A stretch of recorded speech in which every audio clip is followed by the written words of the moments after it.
Hello guys, back to my channel.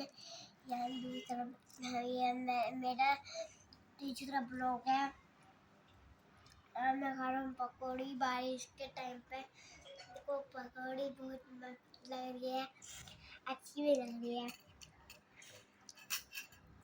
देखो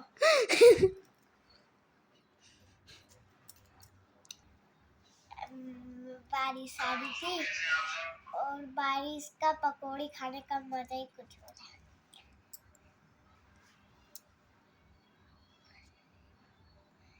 मैं पकौड़ी खा रहा हूँ।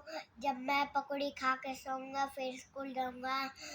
मेरी सुबह कल आएगी वीडियो, कल बनाऊंगा वीडियो। मेरा मन नहीं कर रहा था उस दिन मेरे बनाने छोड़ दी थी। बनानी छोड़ दी थी। रोज आएगी वीडियो, अब से रोज आएगी, अब छोड़ूंगा नहीं। Bye guys.